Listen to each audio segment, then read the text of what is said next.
Prochain point sur l'actualité à 12h sur Europe 1. Europe 1. 11h30, 13h. Christine Kelly et vous. Bonjour à tous, bienvenue. Si vous nous rejoignez pour l'émission Christine Kelly et vous, nous sommes ensemble jusqu'à 13h avec Gabriel Cluzel, Bonjour avec Christine. Géraldine Amon. Bonjour. Ne me regardez pas, mon cher invité, vous n'êtes pas encore là pour les auditeurs. Je vais vous présenter tout à l'heure. Fabrice, William, Alexandre, bonjour les garçons qui sont en forme. Les prix repartent à la hausse dans les stations-service. Le baril de pétrole est remonté autour des $80 sur fond de tension internationale. Les automobilistes commencent à sentir les prix à la pompe malgré la libération des 400 millions de barils et des réserves stratégiques. Le prix est reparti à la hausse. On en parle ce matin avec Fabien Bouglet, expert en politique énergétique. Et vous, chers auditeurs, au 01 80 20 39 21, le numéro du standard d'Europe 1 est non surtaxé. Un animateur périscolaire accusé d'agression sexuelle sur plusieurs enfants, une affaire extrêmement grave révélée à Paris. Un animateur périscolaire est accusé de viol et d'agression sexuelle sur plusieurs enfants très jeunes, dont un enfant de seulement 3 ans. Plusieurs plaintes ont été déposées par les familles et des questions se posent déjà. Comment cet homme a-t-il pu continuer à travailler au contact d'enfants malgré des signalements ? Les parents parlent aujourd'hui d'un possible dysfonctionnement dans le système de contrôle du périscolaire. Nous serons avec l'avocat des parents de la victime pour en parler. Maître Louis Caillé, et vos réactions bien sûr, chers auditeurs, au 01 80 20 39 21. Le numéro est non surtaxé. On parlera des municipales, les brebis galeuses qui pourraient entrer dans les conseils municipaux avec Jules Laurent du magazine Frontières qu'on connaît bien. Et puis en fin d'émission, on appellera le responsable qui s'occupe de ce week-end où se tient les assises nationales du centenaire des entrepreneurs et dirigeants chrétiens. Ça se passe à Lyon. On l'appellera pour savoir de quoi il s'agit concrètement. Voilà pour le point. Il est 11h36, vous écoutez Christine Kelly et vous sur Europe 1. 11h30, 13h. Christine Kelly sur Europe 1. Je ne comprends pas, mon cher Fabien Bouglet. Vous êtes expert en politique énergétique. Vous êtes dans le studio d'Europe 1 avec nous pour nous aider à bien comprendre. Moi, j'écoute les informations. Je vois Emmanuel Macron qui revient de sa réunion du G7, qui nous fait une formidable annonce de ces 400 millions de barils libérés, dont 14,5 millions pour la France. Qu'est-ce que ça va changer concrètement pour nous ?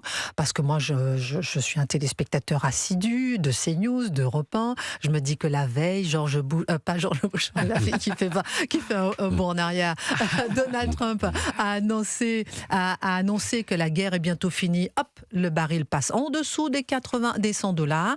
Et lorsqu'on annonce la libération, alors il n'y a peut-être pas du tout de corrélation, mais lorsqu'on annonce cette libération des 400 millions de barils stratégiques, il repasse au-dessus des $100. Peut-être qu'il n'y a rien à voir, mais dites-nous tout. De toute façon, il faut comprendre une chose. Quand vous avez un prix à la pompe de 2 €, vous avez à peu près 50 à 55%, ce sont des taxes. Bon, ça, pour l'instant, réglé. tout le monde a bien compris ça. Voilà, c'est à peu près 30-40% pour le raffinage et puis toutes les opérations liées à l'essence, et puis la marge du distributeur. Donc sur 2 € de litre d'essence, ou plutôt de gazole, vous avez approximativement 80-90 centimes qui vont à la production de l'essence. Le problème, c'est que en réalité, les pétroliers ont profité très rapidement de la hausse du pétrole, parce que normalement, la hausse du pétrole se répercute quelques jours et quelques semaines après. Je ne veux pas vous embêter, mon cher Fabien Bouglet. Ça, je pense qu'on a bien expliqué. Donc, parce que j'essaie d'aller un petit peu plus loin chaque jour. Oui. Donc ça, on a bien compris effectivement ça ne va pas changer grand-chose, les 400 millions. Mais voilà. Donc moi, voilà, c'est ce que je veux comprendre. Ces 400 millions, qu'est-ce que ça va changer concrètement ? Vous avez un marché mondial du pétrole. De toute façon, la France n'était pas tellement impactée, et l'Europe n'est pas impactée par le pétrole qui vient d'Iran. puisque en fait, en réalité, il y a très peu de pétrole venant d'Iran qui va en Europe.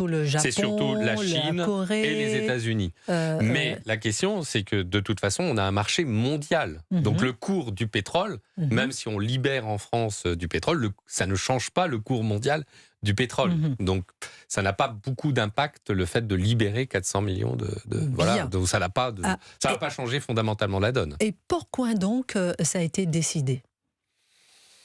Pour faire une annonce politicienne, probablement, peut-être pour rassurer.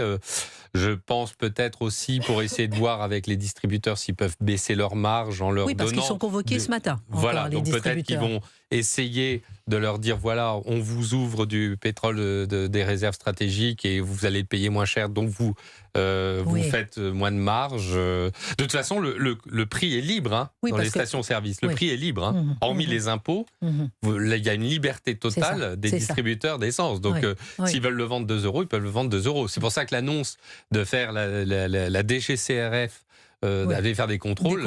Ça n'avait absolument aucun impact. Incroyable, on nous prend toujours pour des pigeons. Gabriel Cluzel, votre remarque, et je reviens vers vous. Ensuite, on aura des auditeurs. Et je vous poserai aussi la question, parce que moi, c'est une question que je me suis posée ce matin, c'est-à-dire que ma voiture, je la range. Est-ce que je prends une électrique ? Est-ce que je la troque avec une électrique ? Non, mais c'est vrai, ce sont des questions qu'on peut se poser. Parce que si ça dure, imaginons un seul instant, que ça dure pendant 6 mois, 1 an, il faut se poser les bonnes questions maintenant. Non, mais c'est des questions qu'on se pose. Gabriel Cluzel. D'autant que c'est un sujet profondément injuste, puisque... Un petit pour moi, s'il vous plaît, bien Gabriel, sûr, je suis fournisseuse de Kleenex.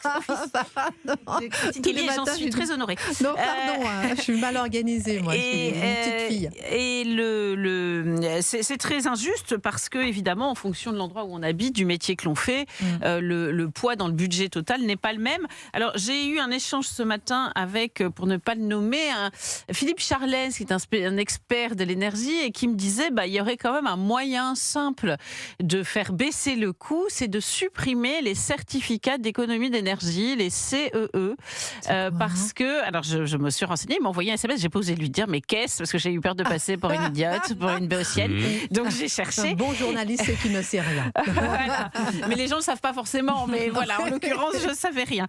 Et donc je suis allée chercher, et de fait ces certificats qui sont là pour aider les gens à avoir une énergie propre, comme on dit, sont payés par, comme ils disent, les pollueurs. Vous voyez, donc c'est les fournisseurs d'énergie. Ces fournisseurs d'énergie, et donc ils paient ça à travers les pompes à chaleur, les subventions pour diverses choses, mais ils le répercutent sur l'essence. Et vous ça comprenez ? a été augmenté. Donc l'essence, de ce fait, a augmenté. Vous voyez, de façon, c'est un effet domino qui fait que l'essence a augmenté. Donc supprimer l'obligation de ces CE ou ces CE, certificats, je ne sais pas dans quelle mesure ils sont obligatoires, mais j'ai l'impresation qu'ils le sont, non ? Un spécialiste. Fabien Bouglet, vous allez nous répondre juste après la pause. Très intéressant, effectivement. Merci pour votre enquête, Gabriel. C'est mon enquête matinale. Dès 11h42 sur Europe 1. Ensuite, on marque une pause. On revient avec Olivier qui nous appelle, Daniel qui nous appelle, tous ceux qui nous appellent pour bien comprendre comment au quotidien on peut s'organiser, peut-être acheter une voiture électrique. Chut. Appelez-nous au 01 89 21 pour réagir. Il est 11h42, vous écoutez Christine Kelly et vous sur Europe 1. Écoutez, c'est la grande famille d'Europe 1.